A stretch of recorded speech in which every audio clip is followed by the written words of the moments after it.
Hoekom moet ons altyd hierdeur gaan? Hoekom moet ons altyd hierdeur gaan? Hoekom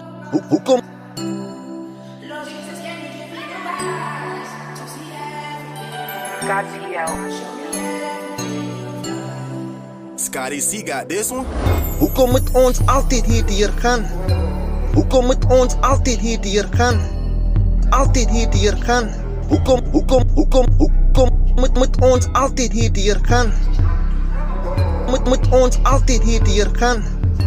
Moet ons altyd hierdeur gaan? Hoekom moet ons altyd hierdeur gaan? Hoekom moet ons altyd hierdeur gaan? Is dit omdat ons verkeerd beplan? Sy is bekeer, maar sy het nie eens 'n rand op jou naam. Hoekom moet ons altyd hierdeur gaan? Hoekom moet ons altyd hierdeur gaan? Heel maand gewerk en dan kom die geld in die bank, maar die uitgawes van al mense kontant. Ek dink dis die rede vir die geld se bestand. Dit kom om uit te gaan. Jy is glad bang om geld te ontvang. Jou lewe is al 'n koran, al die gebeure, maar al wat ek weet is die veranderinge is konstant. Geslote deure waar jy voor staan, maak gebede. God se hand is my rede om op te staan. Dis hoekom moet ons dit nie sien as toekom, maar dis deel van God se plan.